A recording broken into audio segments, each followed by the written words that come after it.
Vamos a estar predicando en el libro de Jonás, no sé cuántos domingos, por lo menos unos 2 o 3, no seguidos. Lo vamos a hacer como estuvimos considerando la primera carta del apóstol Pedro, pero hoy vamos a iniciar con el libro de Jonás. Jonás es uno de los profetas menores, y son llamados menores no porque sean de menor importancia o porque estuvieran jovencitos, sino porque la extensión de su mensaje, de su libro, es más corta que la de los profetas mayores.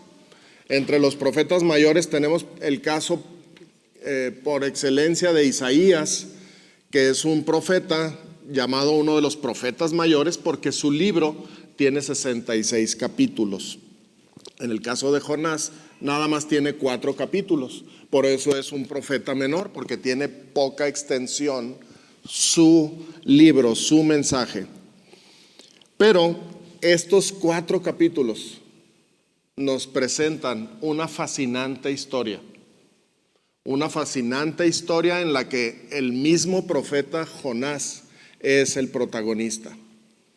Pero es mi deseo, es mi propósito, que más allá de la historia fascinante que encontramos en este libro, podamos ver algunos aspectos de nuestro Dios, cosas que saltan a la vista, cosas que podemos nosotros descubrir mediante la lectura del libro y por lo tanto gozarnos con nuestro Dios. Nuestro Dios es formidable, es majestuoso, es temible, es digno de que nosotros tengamos reverencia ante Él. A veces se nos olvida, a veces pensamos en Dios como un accesorio, como una ayuda, como un elemento extra que tenemos de cierta manera bajo nuestro control. Y no podemos estar más equivocados. Nuestro Dios es el creador del universo, es el soberano. Él tiene nuestra vida en su mano. Él interviene a diario en la vida de cada uno de nosotros. Y a veces ni nos damos cuenta de todas las cosas que Él hace a nuestro favor, por las cuales debiéramos darle gracias. Entonces es mi deseo que podamos ver a ese Dios formidable, temible, digno de ser reverenciado. Y esto está presente en el libro de Jonás, más allá de la historia tan fascinante que es el libro de Jonás. Entre otras cosas, podremos ver, según yo pude ver, esto: Dios es el creador de todo. La soberanía de Dios sobre su creación también se ve en este libro. Su infinito poder, su omnipresencia, su omnisciencia, su gran paciencia y compasión y misericordia para alcanzar a la gente, para salvar al hombre de cualquier pueblo o de cualquier nación. Esa compasión de Dios por las almas está presente en este libro. Antes de entrar en el detalle, les tengo que comentar que por muchos años la historia de Jonás ha sido objeto de debate, de crítica. Estudiosos, críticos y no estudiosos, creyentes y no creyentes, a lo largo de los años han cuestionado la veracidad del libro de Jonás, por todo lo que ahí vamos a ver, por lo que pasa en la historia en donde él es el protagonista. Y entonces, a través del tiempo se han propuesto por lo menos 4 formas, 4 enfoques para poder interpretar el libro. La primera de ellas es la alegoría. ¿Alguien sabe lo que es una alegoría? Bueno, les digo, la alegoría es el método de enseñanza de verdades o principios por medio de narrativa simbólica ficticia. Eso es una alegoría. Voy a querer enseñar algo usando una figura, una historia ficticia o simbólica. Una mera alegoría. La segunda es un término muy nuevo para la mayoría de nosotros, por lo menos para mí, es el Midrash. El Midrash es un comentario desarrollado por los judíos estudiosos de la Escritura, en donde ellos pretenden explicar un texto del Antiguo Testamento con otro texto del Antiguo Testamento, diciendo la verdad que está en este texto se ilustra en este otro. Por ejemplo, en el caso de Jonás, ellos dicen que el libro de Jonás y lo que ahí se describe es un midrash o un comentario sobre Éxodo 34, 6 y 7. Y lo leo rápidamente, Éxodo 34, 6 y 7. Dice así: y pasando Jehová por delante de él, proclamó: Jehová, Jehová, fuerte, misericordioso y piadoso, tardo para la ira y grande en misericordia y verdad, que guarda misericordia a millares, que perdona la iniquidad, la rebelión y el pecado, y que de ningún modo tendrá por inocente al malvado, que visita la iniquidad de los padres sobre los hijos y sobre los hijos de los hijos hasta la tercera y cuarta generación. Es lógico pensar, porque todo lo que se dice en Éxodo es cierto. Dios es lento para la ira, misericordioso, compasivo, perdonador, y efectivamente todo eso vemos en el libro de Jonás. Pero bueno, a este grupo de estudiosos judíos no les alcanza a ver más que eso. Jonás es un midrash de Éxodo y de quizá otros pasajes. La tercera o el tercer enfoque con el cual algunos pretenden interpretar el libro es la parábola. Aquí yo creo que sí estamos más familiarizados todos. La parábola es una historia breve y usualmente ficticia que transmite verdades morales, religiosas o espirituales. Jonás no podría entrar en esta categoría por lo menos una razón simple: no es breve, y por otra razón es complejo el mensaje de Jonás, no es algo simple. Y el último enfoque es la narrativa histórica, y en ese sentido yo creo que el nombre de este enfoque se explica por sí mismo: es una narrativa histórica. Es decir, se están narrando hechos que realmente sucedieron en un tiempo en nuestro planeta. Es una narración histórica, y Jonás debe ser entendido así, como una narración histórica y también profética. Lo que nosotros como creyentes no debemos olvidar nunca es que estamos hablando de Dios. No estamos hablando nada más de un libro o de una literatura, estamos hablando de Dios, el único que hace maravillas, dice la Escritura. ¿Recuerdan ese pasaje? El único que hace maravillas. No es ficción, hermanos. El libro de Jonás o cualquier otra parte de la Escritura no es un invento para entretener. No es un invento para asustarnos. Es lo que Dios, lo que Dios tiene en su corazón y quiere comunicarnos para nuestro bien. Y podemos encontrar todo esto en el libro de Jonás. La historicidad entonces de Jonás podemos confiar 100%. El mismo Señor Jesucristo dio testimonio de él cuando le preguntaron los fariseos, y él respondió y les dijo, Mateo 12, 39 al 41.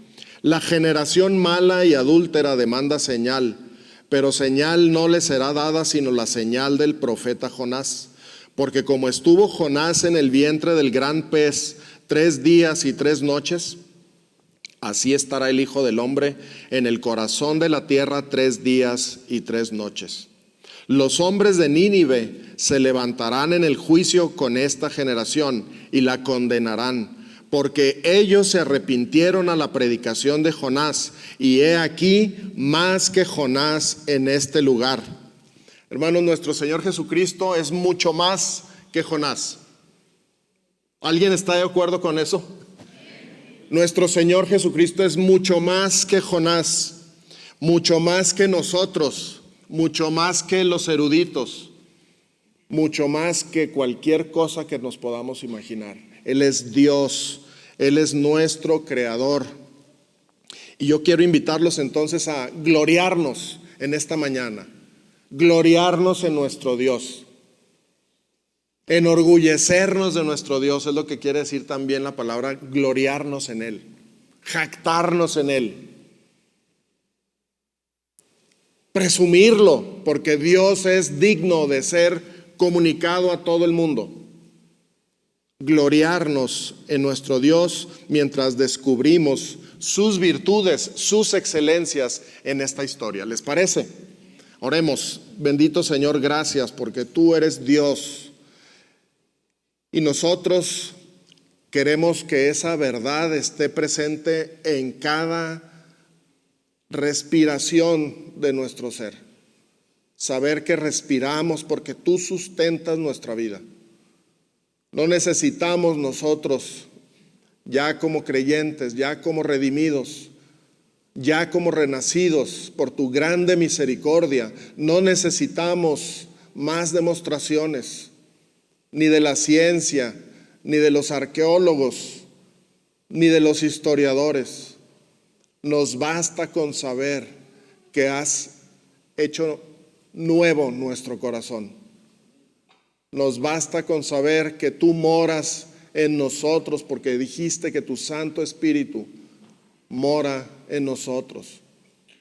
Nosotros queremos creer tu palabra, tu verdad, y poder compartirla, porque otros necesitan oír de Dios, necesitan conocer a Dios en su corazón.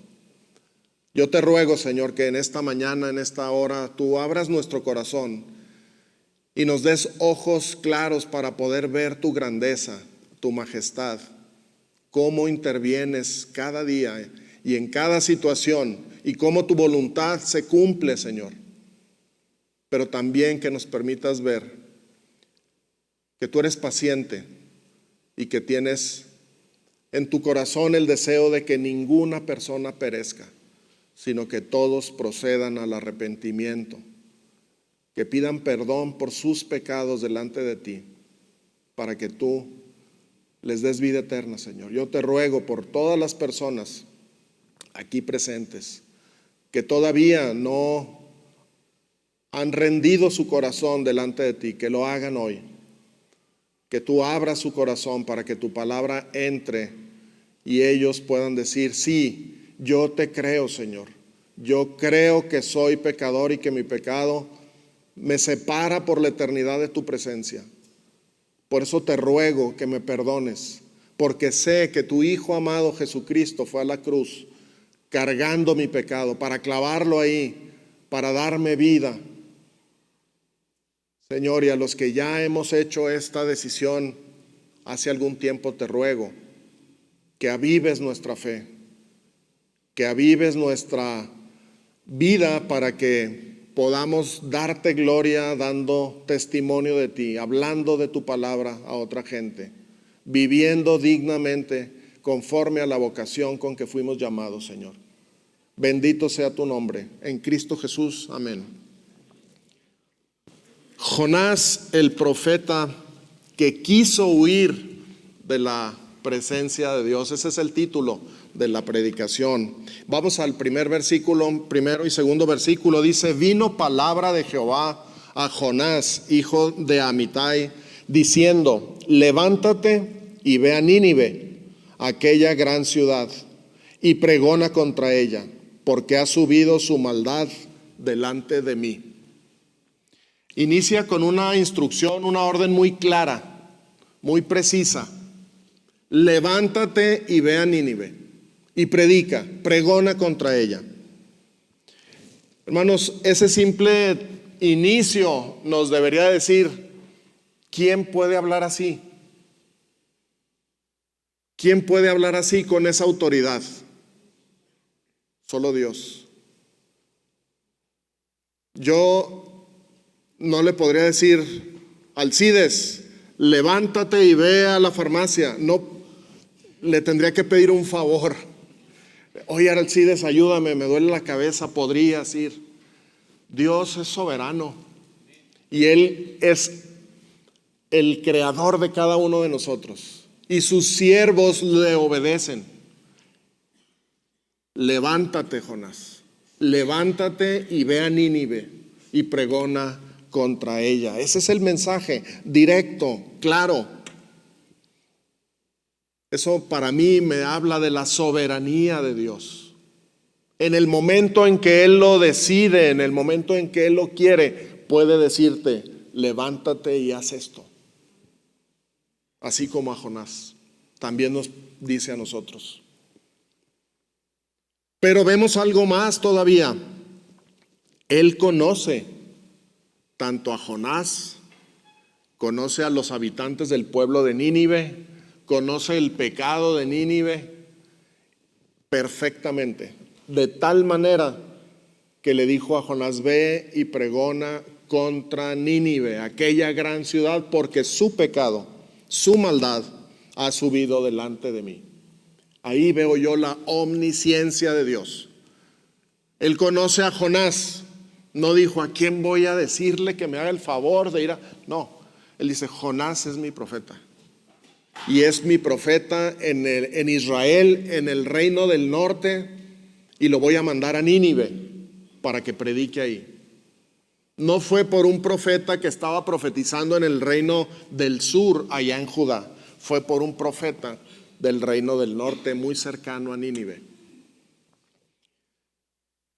Y vemos también diría yo, la paciencia, la compasión, la misericordia de Dios, porque no dijo, él pudo haberse ahorrado la instrucción a Jonás y pudo haber dicho, Nínive ya me colmó con su maldad, los voy a destruir. Pudo haber hecho eso sin problema. Pero desde el momento en que él le dice a Jonás, ve y predica, ve y pregona contra ella, estamos hablando de un Dios paciente, estamos hablando de un Dios compasivo, misericordioso, que ofrece perdón. Y Nínive, como nos lo dijo el Señor Jesucristo, ¿qué hizo ante la predicación de Jonás? Se arrepintió. Nínive se arrepintió. Y eso lo veremos en el capítulo 4, pero la predicación de Jonás fue efectiva, fue eficaz. Dios movió los corazones de todo el pueblo de Nínive. Entonces vemos su soberanía, su autoridad, su omnisciencia, su paciencia, su misericordia y todo obrando al unísono de manera perfecta a favor del hombre pecador. Tenía todo el plan Dios para hacer esto. En este caso, el mensaje, sabemos, era una advertencia contra ellos, porque dice, pregona contra ella. Pregona contra ella. Había un mensaje duro, fuerte, pero con esperanza también. Te arrepientes y te perdono. Como al final de cuenta ocurrió. Nínive, hermanos, era, dice aquí, aquella gran ciudad. Nínive era la capital de uno de los primeros imperios a nivel mundial, el imperio asirio. Nínive era la capital del imperio asirio y el ministerio de Jonás se desarrolló del 784 al 772 antes de Cristo, cuando en Asiria o en Nínive reinaba Salmanasar. Y en esa misma época, en Israel, el reino del norte, que tenía su capital en Samaria, el rey era Jeroboam II. Más o menos es el contexto histórico, y para darles un poquito más de luz sobre esto, el ministerio de Jonás se llevó unos 40 años antes del inicio del ministerio de Isaías. Estamos hablando de un profeta muy antiguo. Y si tampoco entendemos un poquito la historia, nada más mencionando a Isaías, les puedo decir que Jonás, en su ministerio, estaba trabajando unos 400 años antes del nacimiento de Alejandro Magno. A ese sí yo creo lo conocemos más, Alejandro Magno. 400 años antes de que naciera Alejandro, Jonás estaba siendo encomendado con esta tarea. Ve a Nínive, pregona contra ella, porque su maldad ha subido delante de mí. Y bueno, Jonás era un profeta de Dios, y lo más lógico era que agarrara su maleta y se fuera a Nínive, ¿no? Pero resulta que en el versículo 3 nos encontramos con algo sorpresivo. Dice, y Jonás se levantó para huir de la presencia de Jehová a Tarsis, y descendió a Jope y halló una nave que partía para Tarsis, y pagando su pasaje entró en ella para irse con ellos a Tarsis, lejos de la presencia de Jehová. Contra todo pronóstico, Jonás desobedece a Dios. Es como si yo me lo imagino, cada vez que leo esto, me imagino a Jonás ahí en su casa, no sé si dormido, acostado, sentado, orando, comiendo o algo. El caso es que le dicen, levántate y ve a Nínive. Y vamos a decir que Nínive es para acá. Levántate y ve a Nínive. Y en cuanto terminó de oír la instrucción, lo que hizo Jonás fue, se levantó, se vistió y se fue a Tarsis, se fue para allá. Qué interesante, ¿no? Un profeta de Dios reaccionando de esa manera, ante la voz directa, ante el mandato preciso de Dios. Jonás, levántate y ve a Nínive y pregona contra ella. Y Jonás se levantó y se fue a Tarsis, buscando irse a Tarsis. Él, dice la escritura, agarró sus cosas, bajó, y eso cuando dice bajó es porque el lugar en donde él estaba, si era Samaria, bueno, es un pueblo que está en un monte y tenía que bajar al nivel del mar en el puerto de una ciudad llamada Jope, y de ahí había muchos viajes importantes porque eran barcos mercantes, barcos muy grandes, que si ustedes leen en otras partes de la escritura, había un gran comercio en ese tiempo que salía desde esa costa hasta España, pasando por Italia. Había barcos de gran calado llevando y trayendo esencias, mercancía, telas, etcétera, etcétera. Y Jonás se fue a Jope, fue al, ¿cómo le llamamos? A la ventanilla buscando boletos, ando buscando un barco para Tarsis. Y él en su mente sabía que tenías que ir a Nínive. Pero él fue y buscó y compró su boleto, ¿verdad? Y dijo, yo me voy a Tarsis para huir de la presencia de Jehová. Seguramente el boleto ni barato era, hermanos. Pero a veces cuando queremos desobedecer a Dios, no medimos gastos, no medimos consecuencias. Tarsis se localizaba en las costas occidentales del Mediterráneo, les decía, allá cerca de España. El caso es que era una dirección opuesta. Dios le dijo, ve para acá, y Jonás dijo, yo me voy para acá. Y compró el boleto y se subió, y leemos en el pasaje que dice 2 veces para alejarse de la presencia de Dios. Qué interesante, 2 veces. Era un propósito bien claro en el corazón de Jonás. Él había concebido todo el plan. Dijo, ya llegó la hora.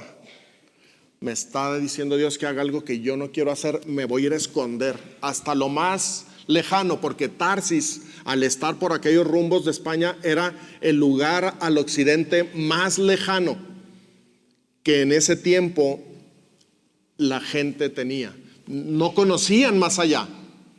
No había más allá. De hecho, hay un lugar ahí en España que se llama Finisterre, que quiere decir el fin de la tierra. Para esos habitantes de ese tiempo era lo más lejano a lo que podrían llegar. No había aviones, era el barco en donde tenían que irse. Verdaderamente Jonás quería huir de la presencia de Dios. Pero yo pregunto, ¿acaso Jonás no sabe? ¿Acaso Jonás no sabía que eso es imposible? ¿Acaso no sabía Jonás que huir de la presencia de Dios es imposible, porque en donde quiera que pensemos ir, ahí está la presencia de Dios. ¿No lo sabía Jonás? A veces a nosotros también nos pasa que decimos, creemos conocer a Dios y queremos andar haciendo cosas como si Dios no nos viera. Y a veces nos queremos hasta esconder para que no nos vean los hermanos. Bueno, los hermanos sí los podremos engañar, pero a Dios no. A Dios no. ¿Acaso Jonás no había leído lo que escribió el rey David por lo menos unos 300 años antes que él? Allá en el Salmo 139 me parece, que decía el rey David: ¿a dónde me iré de tu espíritu? ¿Y a dónde huiré de tu presencia? Si subiere a los cielos, ahí estás tú. Y si en el Seol hiciere mi estrado, he aquí, ahí tú estás. Si tomare las alas del alba y habitar en el extremo del mar, aún ahí me guiará tu mano y me asirá tu diestra. Si dijere, ciertamente las tinieblas me encubrirán, aún la noche resplandecerá alrededor de mí. Aún las tinieblas no encubren de ti, y la noche resplandece como el día. Lo mismo te son las tinieblas que la luz. ¿Cómo ven? Esto lo había dicho David unos 300 años antes de Jonás. Y Jonás lo conocía, seguramente había leído y había cantado cantidad de veces este salmo. Hermanos, no hay lugar.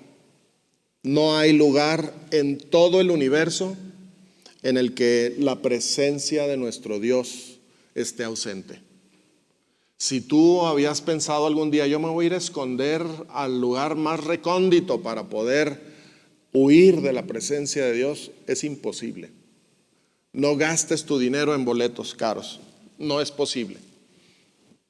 Mejor enfrenta la situación con Dios.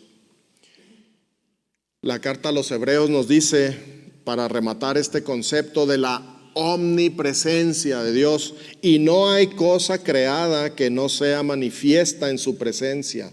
Antes bien, todas las cosas están desnudas y abiertas a los ojos de aquel a quien tenemos que dar cuenta. Yo creo que ya quedó claro que no podemos huir de su presencia, que no hay cosa que nosotros podamos estar pensando o queriendo hacer o habiendo hecho y que Dios no esté al tanto de eso. Dios es omnipresente y omnisciente, lo sabe todo y puede estar en cualquier lugar, en cualquier momento. Ya lo dijo, lo reflexionó y lo cantaba David: ¿a dónde me iré de tu espíritu? No es posible. ¿A dónde huiré de tu presencia? No hay lugar. Aunque pensara que las tinieblas me ocultan, para ti es lo mismo las tinieblas que la luz. Y aquí viene una breve aplicación para nosotros. ¿Estaremos nosotros hoy pasando por una situación en la que Dios nos dice que hagamos algo y en nuestro corazón y en nuestra mente estemos pensando huir de la presencia de Dios para no hacer eso que nos ha ordenado?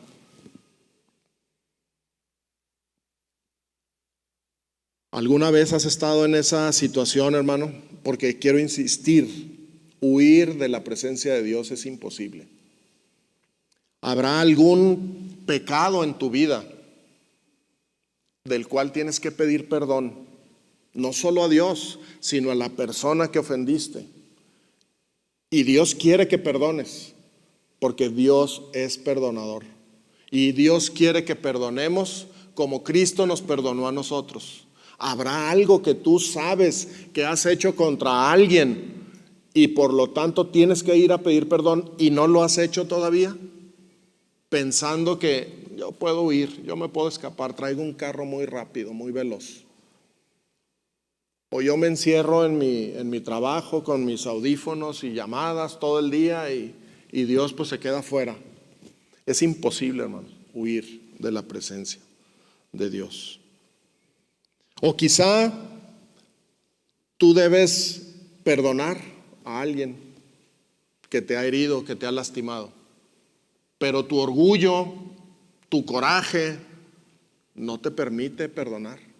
Y quieres seguir guardando esa raíz de amargura, ese rencor contra esa persona. En otras palabras, ¿tenemos que perdonar a alguien o tenemos que pedirle perdón a alguien por algo que estamos haciendo? Y en lugar de hacerlo, nos ocultamos creyendo que de Dios podemos huir. Yo te animo, nos animo a que no estemos jugando con esto. Debemos saber que cuando Dios quiere que hagamos algo, finalmente se va a hacer. Y así como Jonás fue llamado a predicar a Nínive, nosotros también hemos sido llamados a predicar el evangelio de Cristo a toda criatura. Y la pregunta es, ¿estamos predicando el evangelio a otros? ¿O estamos diciendo, no, a mi vecino no le voy a predicar, no sea que se convierta porque me cae muy gordo? Es algo que pasa por la mente del humano, hermanos. A veces nos gana nuestro razonamiento y quitamos a Dios del camino. Jonás lo hizo. Levántate y ve a Nínive y pregona contra ella. Y Jonás dijo, yo no voy, yo me voy a Tarsis, lo más lejano que conocemos. Si para entonces hubieran ya descubierto América, a lo mejor dijo, voy a tomar un boleto a Chihuahua y me voy hasta Chihuahua, pero yo a Nínive no voy. ¿Dónde estamos, hermanos? No podemos huir de su presencia. Y lo más grave es, si tú sabes que tienes que pedirle perdón a Dios por algo y no lo haces, Él trató con Jonás como lo veremos ahorita y puede tratar con nosotros de la misma manera. Dicho esto, entonces vamos a regresar al libro. A ver, tenemos una instrucción clara de Dios: levántate, ve a Nínive y pregona contra ella. Y tenemos a un profeta que dice, yo no voy, voy para acá. La pregunta es, ¿ustedes creen que Jonás siempre fue así de desobediente? ¿O qué le pasaba a Jonás? Pues no, efectivamente no debemos pensar que Jonás era un desobediente. Sabemos por la misma escritura que él llevaba la profecía, en este caso especialmente al reino de Israel en el norte, y la palabra de Dios profetizada a través de Jonás tenía cumplimiento. Miren lo que dice el segundo libro de Reyes. El año 15 de Amasías, hijo de Joás, rey de Judá, ese es el reino del sur, comenzó a reinar Jeroboam, hijo de Joás, sobre Israel en Samaria, ese es el reino del norte, y reinó 41 años. E hizo lo malo ante los ojos de Jehová, y no se apartó de todos los pecados de Jeroboam, hijo de Nabat, el que hizo pecar a Israel. Él restauró los límites de Israel desde la entrada de Hamat hasta el mar del Arabá, conforme a la palabra de Jehová, Dios de Israel, la cual él había hablado por su siervo Jonás, hijo de Amitai, profeta que fue de Gat Efer. Ahí está. Por lo menos en una ocasión Jonás predicó lo que Dios quería que predicara, se lo predicó al rey Jeroboam, el rey de Israel, y a pesar de la maldad de Jeroboam, él cumplió la voluntad de Dios y restauró los límites de Israel. Entonces no nos estamos topando con un desobediente de oficio. Jonás era un verdadero profeta de Dios, pero algo pasó por su mente, algo pasó en su corazón que dijo, esta orden yo no la puedo obedecer, no la quiero obedecer. ¿No les parece bien interesante esto, hermanos? Nos hemos encontrado seguramente en esa misma condición.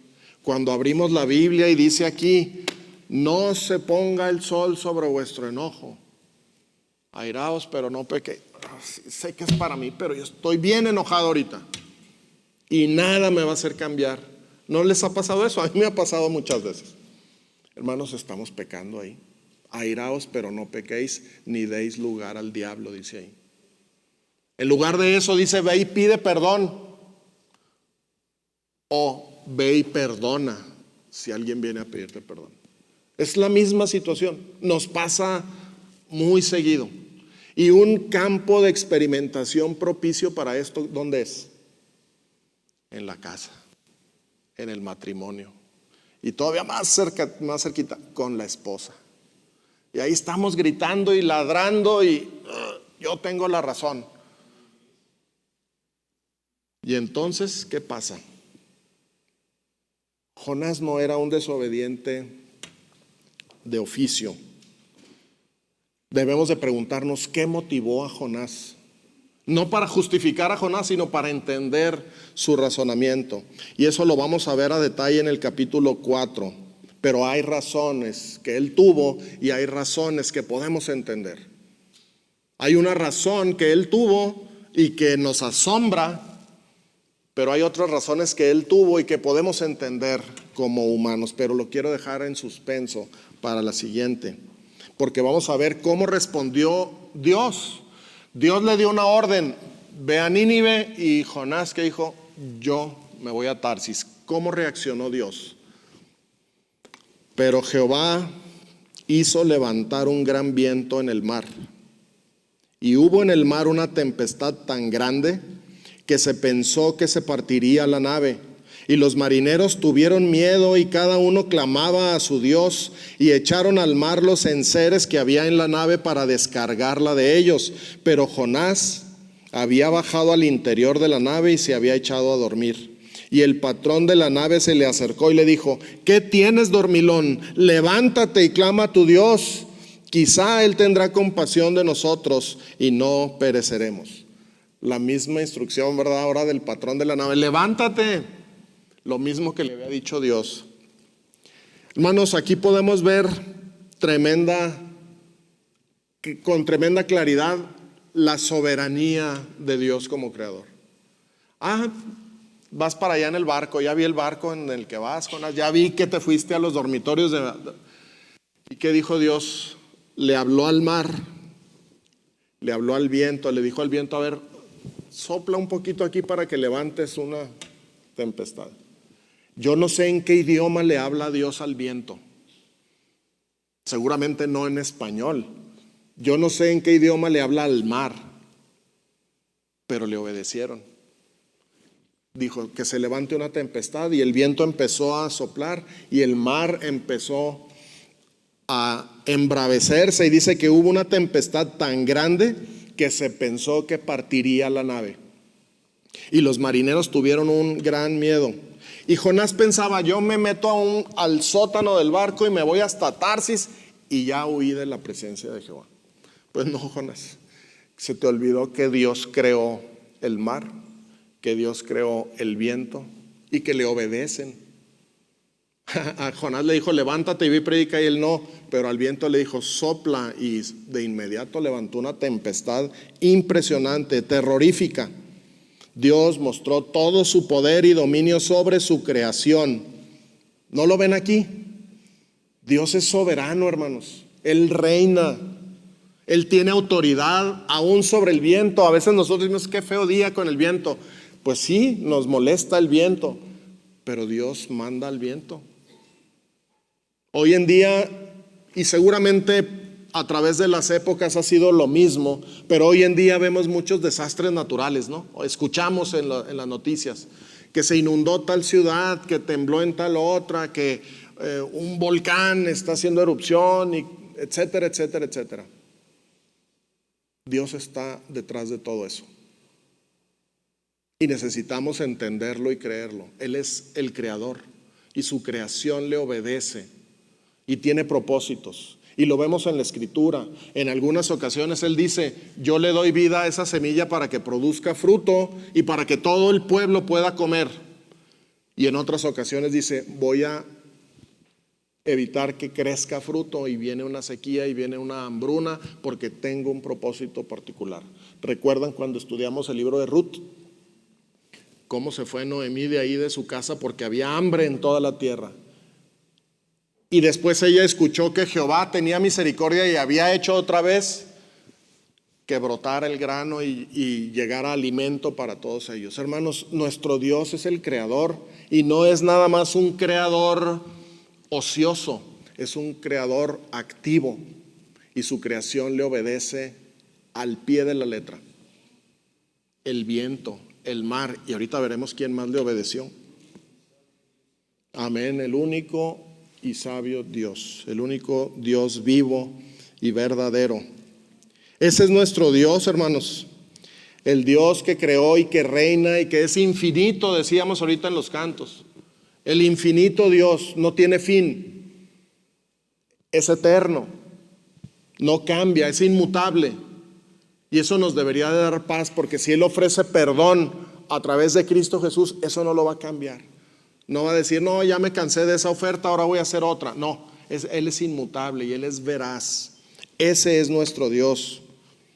Los marineros de aquel barco eran gente de muchos pueblos y tenían dioses y religiones falsas, por supuesto. Y entonces empezaron a clamar y empezaron a tirar enseres, esto es el lastre del barco, cajas, alimentos, cosas que no eran básicas para ese momento, con el ánimo de librar el barco, que no se hundieran con todo y barco.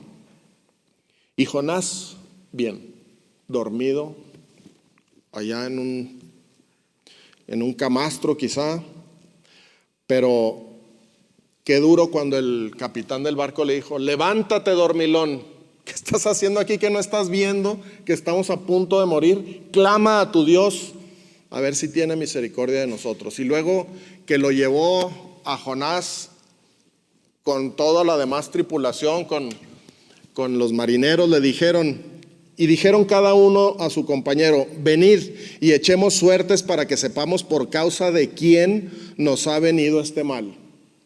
Se estaba acercando la hora de la verdad. Y echaron suertes y la suerte cayó sobre Jonás. ¿Cuántos marineros creen que había ahí? Un montón. No era una lancha, hermanos, era un barco grande. Y todos los marineros se juntan. ¿Qué está pasando, capi? Pues me encontré este dormilón ahí, miren. A ver, vamos a preguntar. Aquí lo traigo, comparece. Y empezaron a echar suertes y la suerte cayó sobre Jonás. Entonces ellos le dijeron, decláranos ahora por qué nos ha venido este mal. ¿Qué oficio tienes y de dónde vienes? ¿Cuál es tu tierra y de qué pueblo eres? Qué duro interrogatorio, ¿no? Qué duro interrogatorio. Imagínate por un momento estar en los zapatos de Jonás, pero en este tiempo. A ver, tú que dices que eres cristiano, a ver, ven para acá. ¿Tú quién eres? ¿Tú qué crees? ¿De dónde vives? ¿Qué has hecho para que nos pase esto a nosotros? Lo que le están reclamando duro. Y él les respondió, y la respuesta no puede ser más triste a la vez que gloriosa, pero es triste por la vergüenza que yo me imagino que él sintió en su corazón. Soy hebreo y temo a Jehová, Dios de los cielos, que hizo el mar y la tierra. Qué tremenda declaración. ¿En qué momento tan inoportuno lo tuvo que ir a decir? Cuando toman, por tu culpa nos ha venido este mal. Si verdaderamente crees en Dios, si tienes temor de Dios, ¿por qué estás huyendo de Él? Porque dice aquí, y aquellos hombres temieron sobremanera y le dijeron, ¿por qué has hecho esto? Porque ellos sabían que huía de la presencia de Jehová, pues Él se lo había declarado. Qué terrible. Necesitamos tener compasión de Jonás. Soy hebreo, temo a Jehová, Dios de los cielos, que hizo el mar y la tierra. ¿Y por qué hiciste esto? ¿Por qué andas huyendo del Dios en el que dices que crees? ¿Sí se imaginan lo que implica esto? Nos ha venido este mal por tu culpa. ¿Por qué hiciste esto? Imagínate que hoy en día alguien nos pudiera reclamar así, porque en lugar de dar testimonio nos callamos. ¿Y por qué no me dijiste, Raúl? ¿Por qué nunca me hablaste de la salvación en Cristo? ¿Por qué lo ocultaste y viene esto sobre mí, este mal? ¿Por qué lo has hecho? ¿Quién eres? Soy Raúl, soy pastor y creo en Dios. ¿Eres pastor de una iglesia y no hablas de Cristo?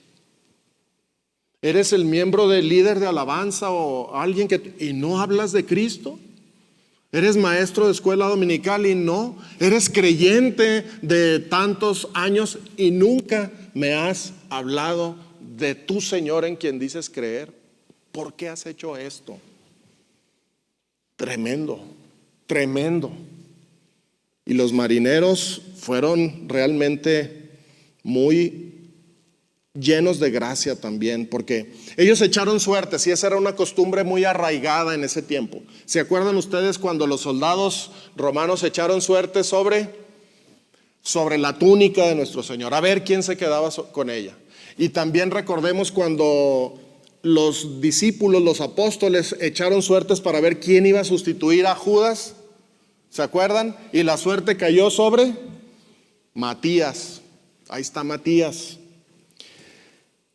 Y estos marines dijeron, nosotros tenemos un método, vamos a echar suertes, a ver quién. A ver tú, Jonás, ven para acá. ¿Quién eres? ¿Qué estás haciendo? ¿Cómo andas? Hermanos, dice el libro de Proverbios, la suerte se echa en el regazo, mas de Jehová es la decisión de ella. En esta ocasión, Dios dijo, es Jonás. Ellos echaron suertes, había un método con unos guijarros, unas piedrecitas y ahí escogían y caía la suerte. Había otros con unas espigas y así sucesivamente. Y en este caso, el versículo en Proverbios dice que la suerte, dice, es decisión de Dios. Lo que a mí me dice es que el misterio para todo ese grupo de marineros, ¿quién es el culpable? Dios les dijo, es este, el de la piedrita más grande. Y ese era Jonás y quedó al descubierto. Hermanos, ojalá que ninguno de nosotros llegue a quedar en una situación semejante a la de Jonás por desobedecer a Dios y querer huir de su presencia en lugar de hacer su voluntad. Ojalá que cuando digamos soy cristiano, soy miembro de esta iglesia, sea para dar testimonio fiel de nuestro Dios, porque nuestro Dios es majestuoso y merece toda la honra y la gloria.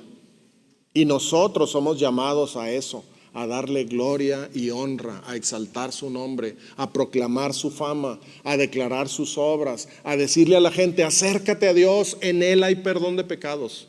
Solo en Cristo Jesús hay perdón de pecados. Ya no andes confundido en el mundo, buscando las energías, buscando filosofías, buscando religiones, buscando mantras, buscando no sé qué más. Solo en Cristo hay salvación. Y ese mensaje lo tenemos nosotros, hermanos. No huyamos de la presencia de Jehová porque eso es imposible. Mejor hagamos caso. Mejor hagamos caso. Versículo 11 y 17. Y le dijeron los marinos, ¿qué haremos contigo para que el mar se nos aquiete? Porque el mar se iba embraveciendo más y más. Noten esas pequeñas frases. El mar se iba embraveciendo más y más.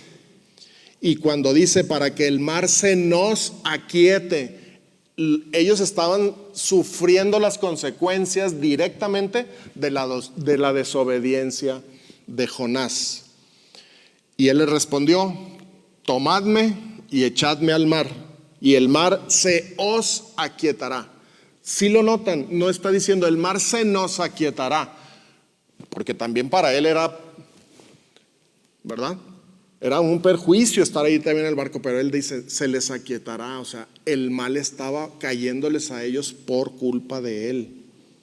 Porque yo sé que por mi causa ha venido esta gran tempestad sobre vosotros. Otra vez. Y esto me lleva a pensar que, hermanos, en algunas ocasiones quizá nuestro pecado afecta a nuestro entorno.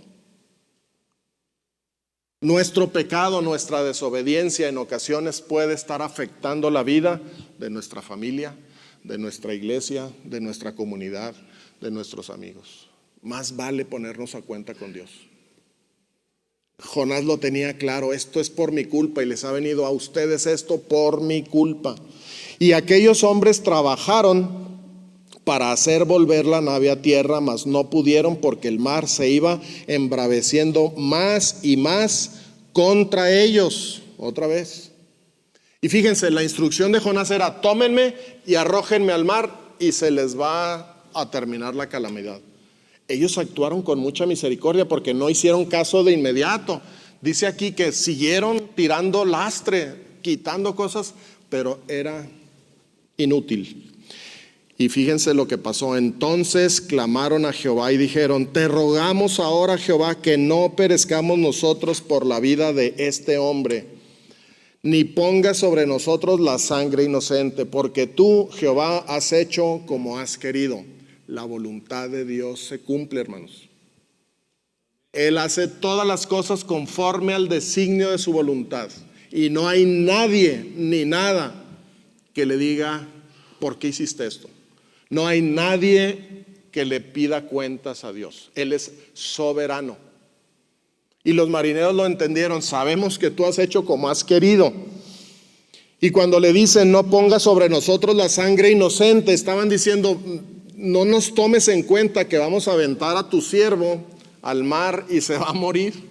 No nos lo pongas en nuestra cuenta, ¿verdad? Pero tampoco queremos morir por causa de él.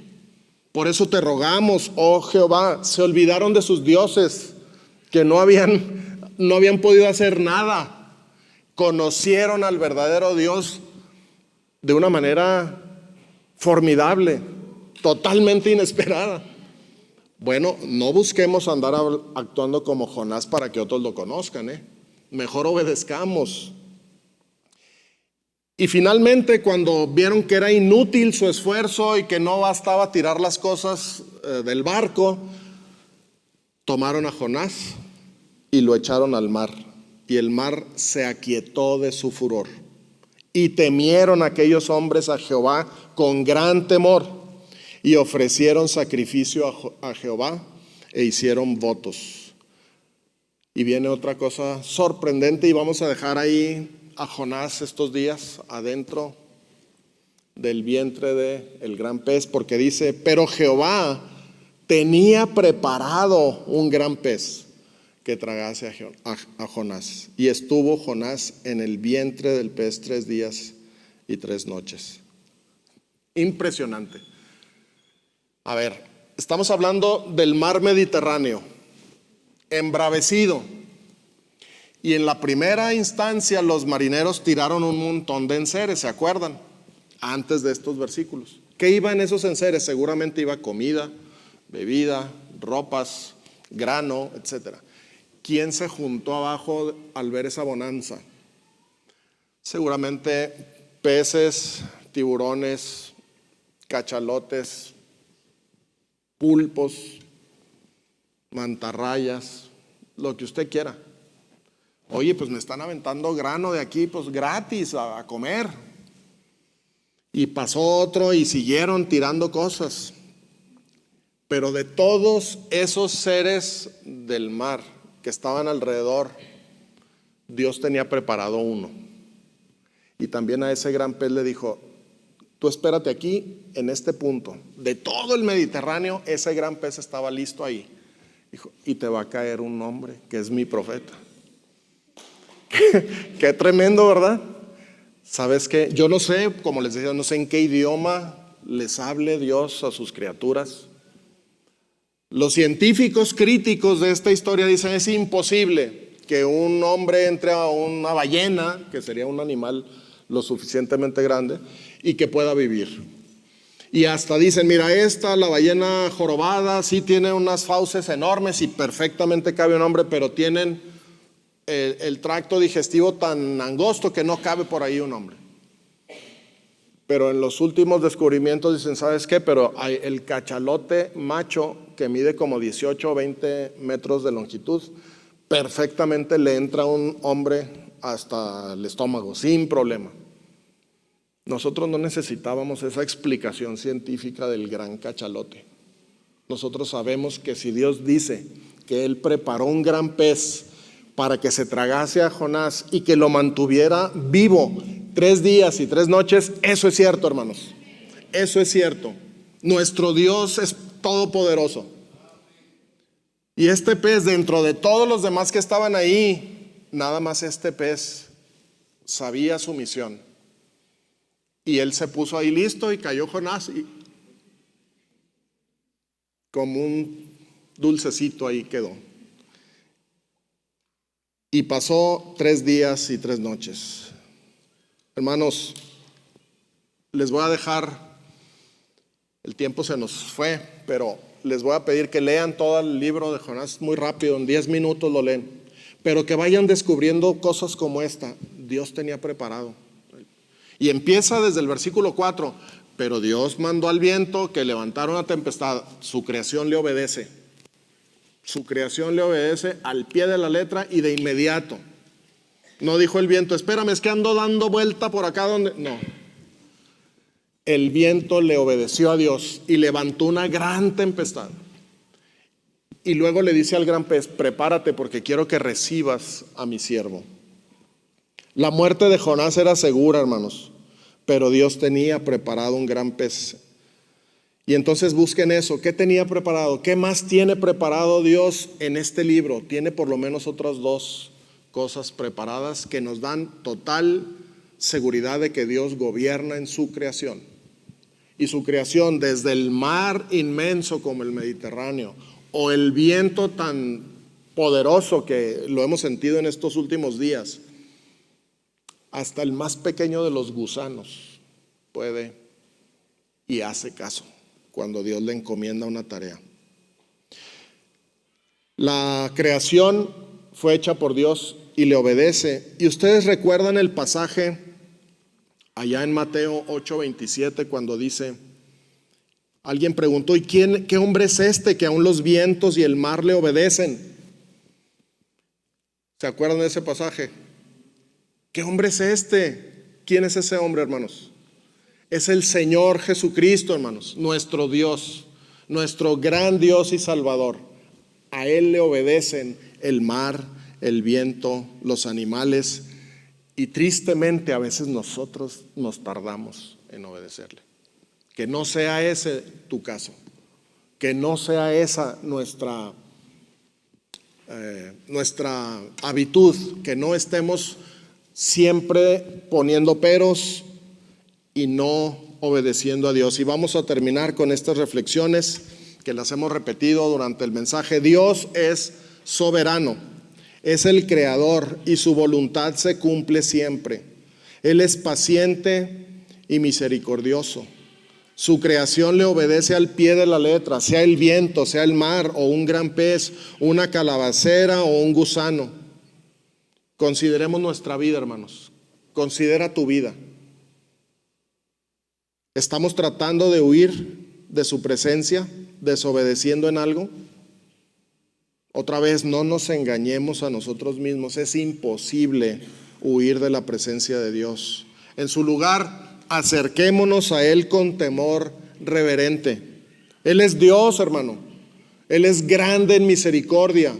Y si tienes un pecado, Él es fiel y justo para perdonar nuestros pecados. Porque tenemos a Cristo Jesús como nuestro abogado. Bendito sea su nombre.